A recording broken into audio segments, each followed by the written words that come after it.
Hey, I'm Kai-Isaiah Jamal. I'm a model, poet, and trans visibility activist.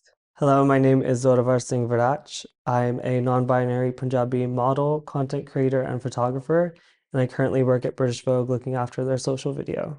Hi, I'm Fenella Hitchcock. I'm an academic based at London College of Fashion, UAL, and my research is concerned with queer fashion through the lens of queer theory and performance studies. I'm Luca, and I'm one of the two designers of JORDANLUCA. I'm Jordan. I'm the other designer of JORDANLUCA. And we are here at the BFC's Fashion Forum Podcast, and today we are decoding queer identities and fashion. I guess the opening question was for us to discuss what queer fashion means to us. For me personally, I think it's quite a hard question to answer because I feel like personally, in my personal experience, every form of fashion is queer fashion as long as it is influenced, referenced, worn by, created by, whether that be a queer individual or the wider community, and how we impact and influence mainstream fashion and always have done. So for me, I find it really hard to separate the two because I often feel like queer fashion is inherently whatever fashion we create. But I would love to hear your personal experiences or, kind of descriptions of what it means to you personally. Fashion is inherently queer, but also fashion is inherently political. And I think those two things you can't separate those two things. So queer fashion is political. And if you look at queerness, the root and the core of where queerness is from and where that's extracted from, it's political. Yep. So really what we're talking about is politics, it is activism. I think that's what I really like to champion.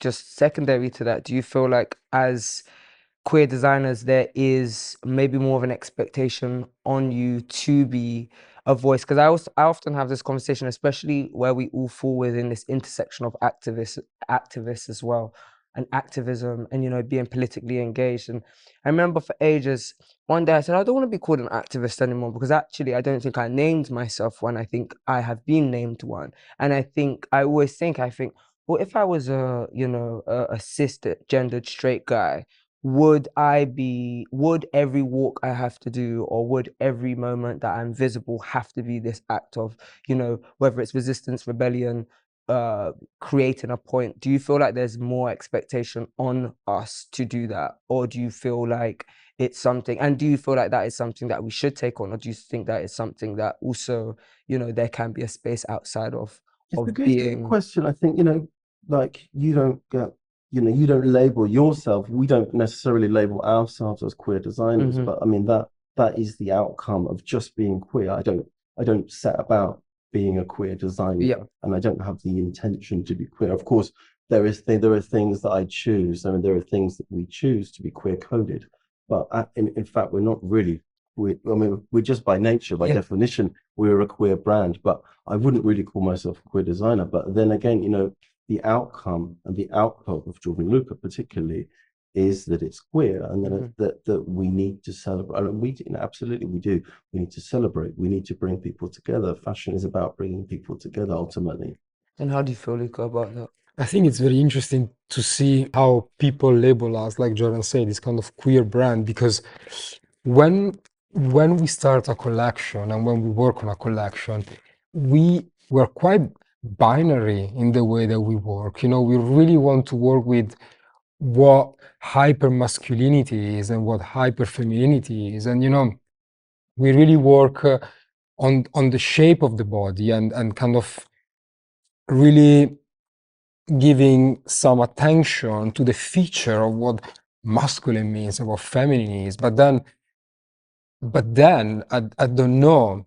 I think that at one point this magic happens, and I can't really point out when and where, that the line gets very blurred, and you have this incredible accident happening during the way. We just did last season. We did these shoes we did these boots with this kitten heel, and they were supposed to be woman shoes, but then during a fitting with the most straight person possible we can possibly have as a model, he wore them because he could fit them, and something super fresh happened, and we say, okay, let's do them for boys now as well, and you know, and that's how they ended up in the catwalk, and now they are our best-selling shoes for men, and they have a kitten heel.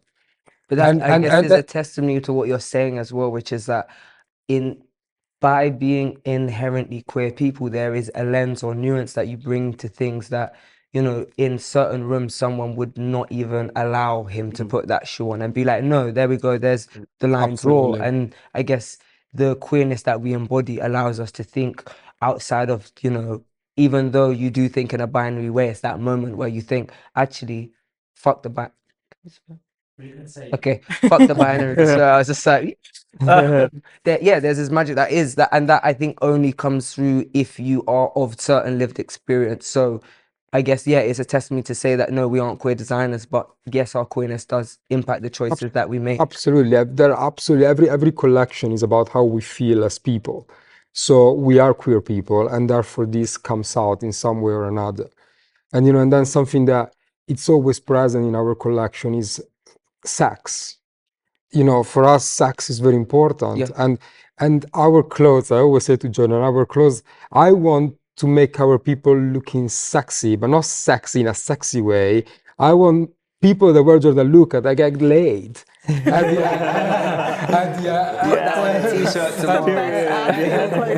what I mean? At the end of the night, you know, I can't just make clothes for the sake of doing them. I always love that feeling of danger and sex and cruising as well, you know, and we love that as people in our personal life, and we put this as well in what we're doing. Yeah, queer fashion ultimately is about when you come for, especially me growing up personally, I mean, all of us actually, all of us growing up in the way that we've grown up, have been told to change our identity or to try to minimize our queerness. And I think when you embody that as an adult and as a designer, I think that's when the fun happens. I feel like what you're saying, I very much feel like queerness is like, it's hard to define. It's such a personal thing. It's so vast. It's like fluid, just like we are, right? But I do think in what you're saying, there's queer fashion to me personally is about challenging. It's about, you know, revolution, I think, in so many ways. For me, that's felt like, you know, challenging what people assume about you as queer people, as ethnic minorities. You know, like when people look at you as a South Asian in this country. I grew up in a different diaspora in America. I came here and I was presented with a lot of assumptions about my identity that I didn't know. I knew that about the queer stuff, but not about what it is to be South Asian in this country. And so then for me, queer fashion became an obsession in challenging what people think. If you think a South Asian immigrant in this country dresses this way, I'm not going to do that. Or maybe I am, and I'm going to do it in a queer way. Yeah. In a way that you haven't seen before. Or maybe you have, but you know, it challenges the viewer. Yeah. About what they assume about you.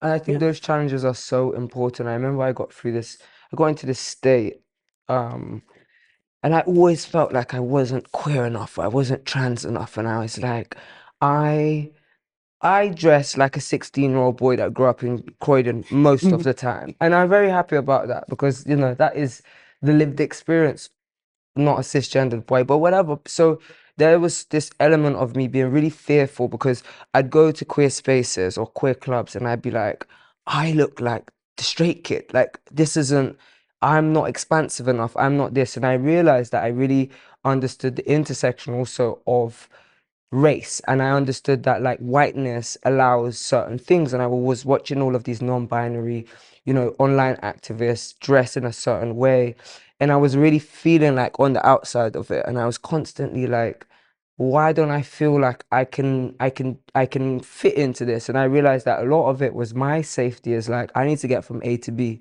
and I need nobody to question, query anything. And that was what I was dressing in. I was dressing in safety.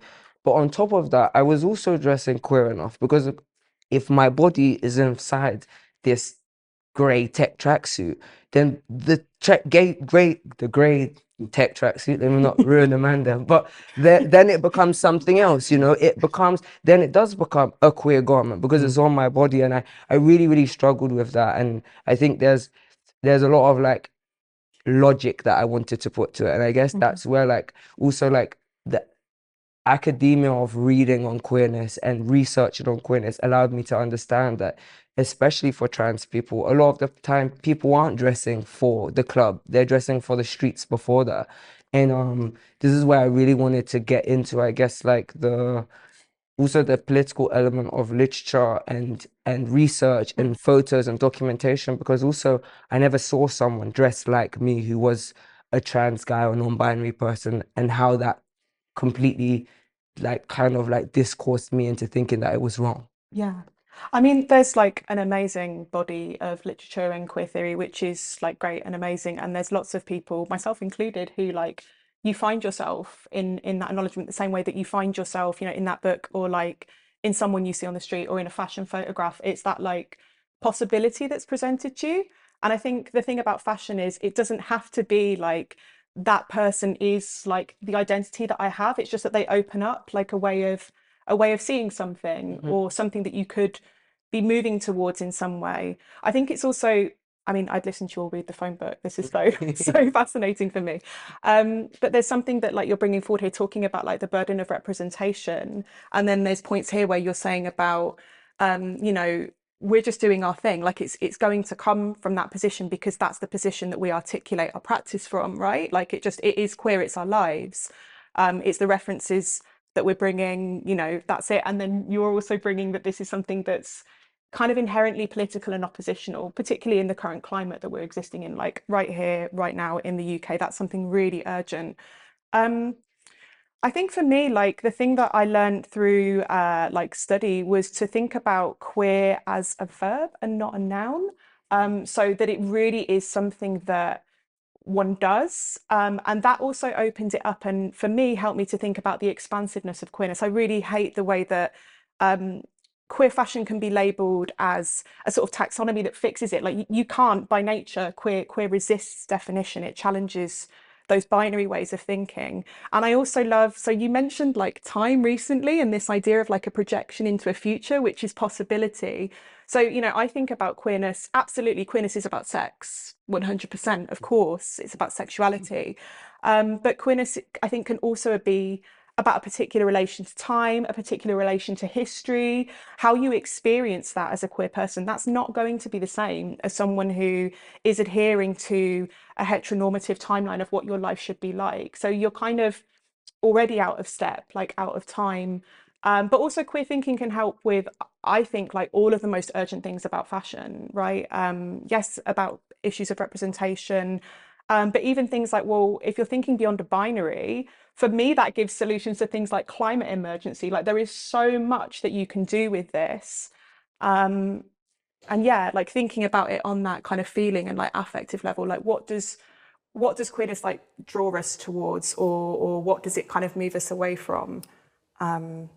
Yeah, they're the things I'm picking up from everyone else and how I slot in here, I guess. No, but it's so important. It's also important for me, I think, also to contextualize why we feel the ways we feel, because it allows us to have language for also the next generation and understand, like, I think this is such an important thing that, we talk, I think there's a lot of talk about representation, and I think a lot of it, there are moments where I'm like, I don't know if this is not necessarily correct, but I don't know if it's always the most pressing thing, because I think on top of it, like, we talk about representation, and I think for queerness, when you put this secondary element to it, it also changes, because representation, I love being able to say I was the first open black trans person to walk for Louis Vuitton. However, if nobody comes after me, how much have I opened the door for my community, and how much is self-serving for myself? And I think there is this huge idea of, when we talk about representation, what does it actually mean? Because representation isn't having one person from each, marginalized community representing the entirety of it. I think it's so reductive when we look at these campaigns and people talk about diversity and we see everybody is either like ably bodied, or everyone is a certain body size, or everyone is a certain type of blackness. And I think all of these things then become also more reductive, because we aren't actually getting to the root of the fact that there is an array of beautiful people who deserve Well, to be it's sporadic, celebrated. you know, the representation you see, you think fantastic, finally representation, and then the next season, the next year, you just don't see it. See it again. Exactly. It becomes very tokenistic, it becomes very seasonal, and it also allows people to not fully engage with something. I feel like, especially for ethnic minorities, and I feel like I would love to hear your opinion on this, but this idea of like during after BLM, like as if it was, you know, just like a section of time and it's finished. But during the height of it, should we say, or like everyone else waking up to it, there was this great thing. We need to book you for this. We want to book you for this. And I have seen, you know, slowly as civil rights becomes less of a pressing matter in mainstream fashion, slowly you do walk back into rooms and you are the only person, or there's a couple of you, or it's still reductive. And I wondered what you feel like, what you would like to see from, you know, somebody who is a person of color working in this industry, what you'd like to see when it comes to the second campaigns and the third campaigns, and how it doesn't stop at us and it goes past us. Absolutely. I think sometimes, and I'm not alone in this, you probably a lot of not even just queer, but ethnic minorities within many creative industries where someone is being represented will feel we have said that it's not just representation that's not going to solve the problem or save the day. It's the people who are making the decisions. So in that campaign, the person who's cast the models, the person who's shooting it, should also then be part of that community if we're trying to champion those people. Otherwise, it's not authentic. You're just going to have someone come in and be like, oh, it looks bad. We don't have a person of color in there. Let's stick one in. That's not the authentic way to do it. It's actually very harmful. And I myself have been put in those positions where, you know, I'm in a room full of my white colleagues and they're saying, oh, it's going to look so bad. It's not diverse. And I said, well, neither is this room. Yeah. So That's how would it why. be? Because I want it to be, but like it's not going, you're more senior to me. Yeah. Like make that change. Yeah. I feel like people aren't really getting that. Like let's hire people from those backgrounds. Give people a chance. Because we haven't, and it's true, it is what you say, like we don't, I walk onto a set and I don't see black lighting crew. And for me, there's more than actually the photographer, I would prefer to see a black lighting crew because they know how to light skin that looks like theirs or mine. Or you don't see a black casting director and you're like, so again, we're all under this vision of somebody else's gaze, which is automatically and usually, unfortunately, of, you know, whether that be like a white woman or a white man, or white non-binary person, but usually it is, within those realms. And I think, like you say, like maybe there aren't as many people of color applying for things, but I think the reason they don't apply is because they're like, well, I've never seen a gaffer that looks like me, so that's just not available to me. So if it's not available to me, guess what? I'm just not even gonna try. On that note as well, I think though, like to action that, what I think I see a lot is like it's my own experience that fellow minority creatives have said, you don't have the experience, you don't have the education, neither did I. Let me bring you in and teach you. And I think people who are in positions of power or privilege where they can do that, it is about actually being active about, you know what, this person doesn't know. There's a lot of stuff they don't know and they're probably going to mess up. But because I want to see the change, I'm going to be on this journey with them and allow them to grow. I think that's going to be one of the things that risk. Take the risk. But it's also a Such two-way risk, risk. isn't it? Exactly. It's like, you know, and again, if you're thinking about that in a queer spirit, that's like an intergenerational knowledge exchange. Because I think like what we're getting at here is something that, you know, if you're thinking about kind of what needs to change, there needs to be like a more of a joined up conversation, I would argue, within thinking about queer fashion, but also other structural issues that mean that people kind of aren't getting to that point. Like, you know, what is it that means that those possibilities aren't even being presented or makes it difficult to engage with and obtain that knowledge, like through the formal routes that you might be going down. So then you are reliant on like the person who sees that you've got something, who has that knowledge to read what's going on with you. Like it's not quite there yet, but they know that you've got it, and then says, right, okay, I'm gonna show you how to do this. It's not going to be the correct way, but when did queers ever care about doing things the correct way? I think this goes into a wider conversation. I think this goes into like, you know, the conversation we were having earlier, like about how fashion houses especially larger fashion houses at the moment, celebrity culture has, you know, become like quite an important thing, whether it be at shows, whether it be at campaigns, whether it be as ambassadors, whatever it is. There's like this whole general in society right now where I think celebrity culture is back at its real high point. Take as you want from it, but I think there is that, and I think what keeps fueling, especially probably young queer kids of color, is the hope that like one day I'll get there, one day. And because that one day feels almost impossible, I think that hunger is just that bit more. And I think in the conversations that we have here, class is something that also we don't speak enough about. And I think there is a real storytelling that comes with working class communities, and it's that like I don't have something readily available to me, so what hurdles am I willing to jump over? So I guess like a lot of what we have been talking about is what we experience in the present and also what we've experienced in the past. And I think one way to kind of like draw this to a close is about how we look forward and what the future looks like for us. And I guess for you guys at JORDANLUCA and outside as individuals and, you know, as a brand as well, what do you want to see both from, I guess, you know, what advice do you have for young designers coming up? And also what would you like to see in a supportive element by, you know, financially, government, etc., etc., etc.? Well, I think you know, the industry, everyone, I was talking about this earlier, you know, everyone within the industry has experienced the last 2-3 seasons. You know, it's been really tough. People are cutting budgets, buyers aren't buying, you know, the big brands. Everyone's suffering. And I think what I would like to see, actually what I think in fact what we are starting to see is buyers, particularly buyers, because it starts for many people, that's their access to fashion, is those multi-brand stores. And what we're seeing now is buyers actually kind of starting to take risks again. We've had about a year and a half of quiet luxury, which I think is like the antithesis of being queer, of being expressive. And it's a refreshing place to be at. It's messy, it's chaotic, it's queer, and I think that for me feels quite refreshing to see this is, you know, because it feels like this is it feels like home, that space and that place to be expressive and to be chaotic and feminine if we want to, or to assimilate if we want to, but ultimately not to ultimately to be uncompromising and unflinching with who we want to be and whether that needs to go. And I think there needs to be more support from the government, which I think, you know, fingers crossed, I think is but just before an election. So let's see if that's going to change. But I think hopefully there'll be some new policies and which will offer some hope to some young creatives.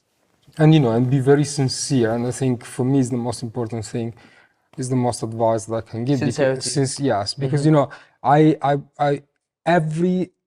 the most successful, let's call it like that, items from JORDANLUCA is the one that we never thought there were going to be those things, you know, like, and there are this kind of queer coding item that we managed to sneak in, and suddenly they became even mainstream to a wider audience, and maybe those people don't even realize. And I think this is where we managed to go in Milan, to be in the calendar, and to be accepted in a city that is so conservative as Milan. And I think like Milan Fashion Week, and I think like this is exactly how I experienced my queerness in my life, and you know, and I'm very happy of how I experienced it, because I'm coming from a tiny little village in the north of Italy, and you know, I never knew anyone that was gay.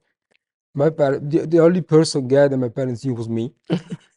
You know, my parents that you know was gay until 5 years ago, and I'm 40. And you know, it's and the beauty of my queerness has always been that I never compromised. Maybe I hide it, maybe I manipulate things, but I always knew what I wanted and I always knew how to get it. And I think that this is what's happening with the brand as well. I've been very sincere to express what I am as a queer person, but I'm gonna camouflage it for you.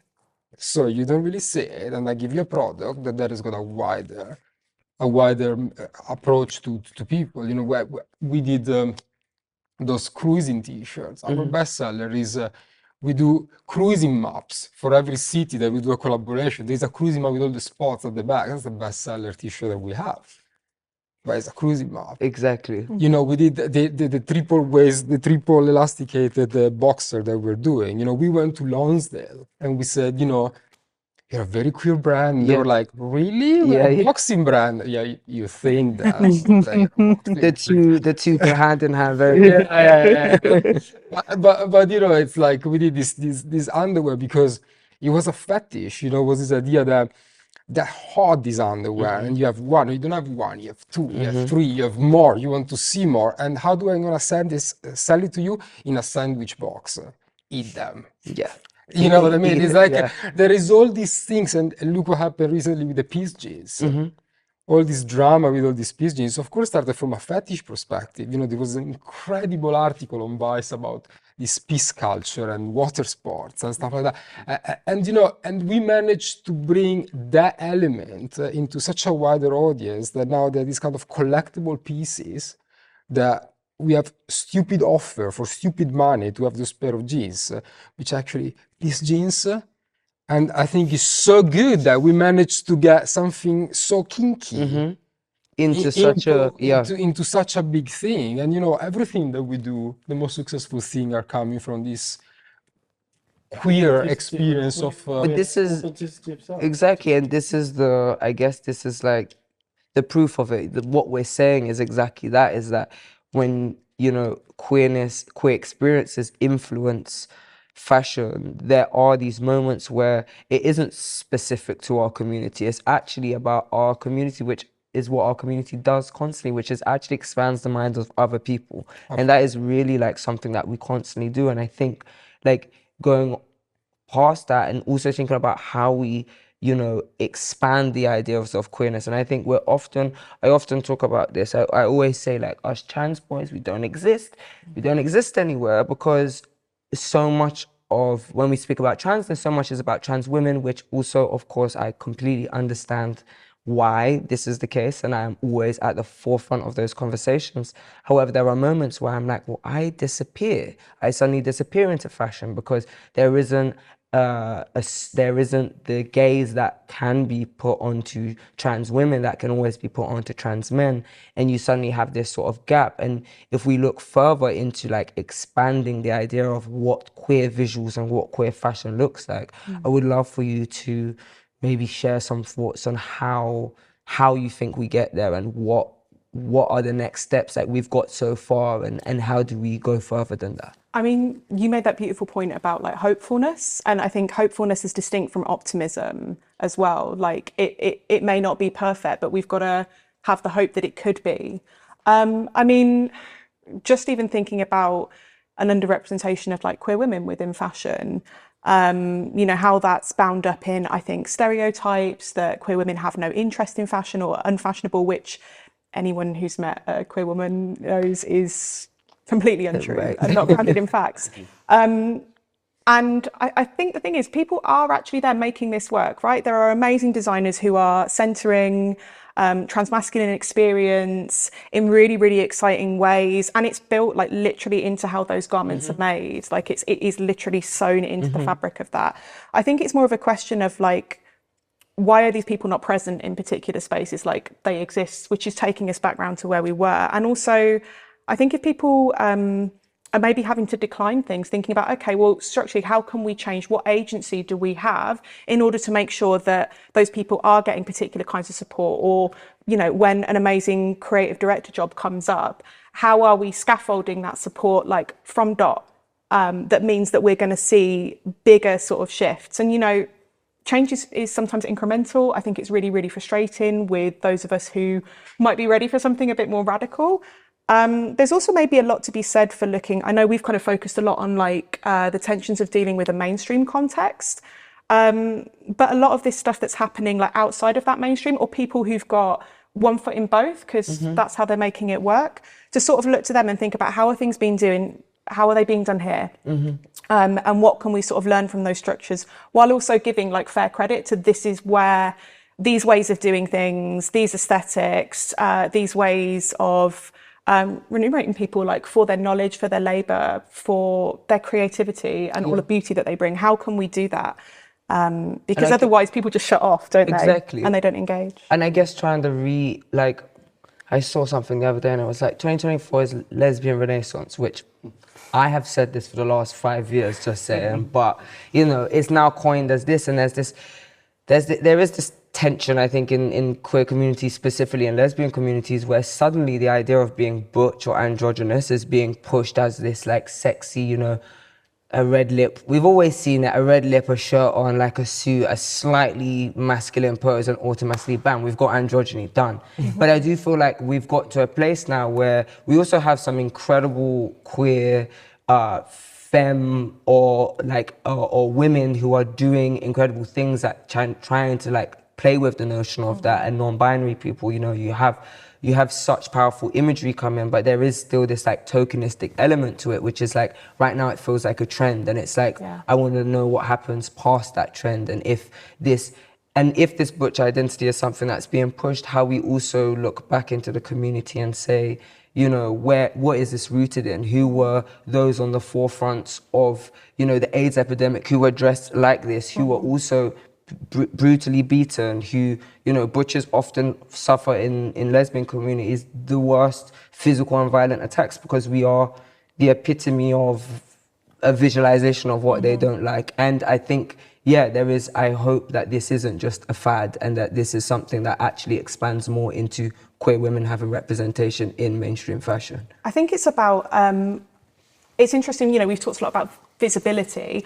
I prefer the term like legibility, and the idea of how legible is your experience, your culture, your identity within those sort of contexts, which again, we're looping back into this idea of there being knowledge in as many different places as possible. And also the openness to be like, well, that's not my experience, so I'm going to listen to you. Like, I think the most beautiful thing you can ever ask someone is, well, what do you need? What do you need? And just like being really open, being really humble about the situation, and then making that change, like it's action. So I think, I mean, visibility and legibility, again, as you said, it isn't everything, but I think it really, really helps, and it's really important in making authentic and meaningful change in terms of who we see represented and how, like in person, in present. 100%. And Zia, I just wanted to, I guess that is the question I want to extend to you, like being someone who comes from both a fashion world and this activism world, how can we help you? What do you feel like the community needs in order to actively have support? And I mean actively, because I think we talk a lot about allyship, and active allyship is a whole different thing. So what do you feel like, of course not speaking on a whole behalf of the community, but in your personal experience? Absolutely. I think there's so many things that come to mind. Like, it needs to be a book, really, and I don't know if I'm equipped to write it. But one of the things that, at least now in my career, where I work at a institution that has sort of given me credit, I've realized that there is this teetering between mainstream and actually who I am and how I've existed has been outside of the mainstream completely. It's almost been something that I think an institution might have seen at first when I was younger and find terrifying, as if I was going to go in there and just wreck everything. But I think it's about seeing the people who, I guess as I've grown older, are not just using their rage to like just, you know, and there's nothing wrong with that, I did that a lot, to completely just say a big F you to the industry and to everyone in it. But look at the people who are actually, they have that hunger, and they're finding ways to channel their anger into progress, into something beautiful, into something that, instead of calling people out, calls people in. I think those are the people that need to be given way more opportunities and be given the mic. Like, even today, it feels so surreal for me to be speaking on a panel amongst people like you, because I felt like the antithesis of a conversation that's considered, you know, official or even have felt that I'm worth listening to, because a lot of the time it was rage. And I still have that in me, but I think I've realized that I'm not going to get very far if I don't find ways to channel it. And it takes so much from you. It does. And actually, And that's why the support it should come. doesn't, yeah, exactly. It doesn't actually often get the response that you want. It actually takes more from you than gives to them. Yeah, I feel like a lot of queer people who are entering the mainstream are moving through the industry being the educator. So let's get more people in there who can help us do that. I think education is a huge thing for everyone in the industry to realize that we're not there to burn it all down. We're actually trying to bring everyone in, especially the people who invented this. I think I'll leave it there. I think that's a great place to end. I think that's really fab. Thank you so much for your honesty and vulnerability. And I think this was a really, really important, progressive conversation. So thanks for joining us all. Thank you. Thank you. Thank you so much.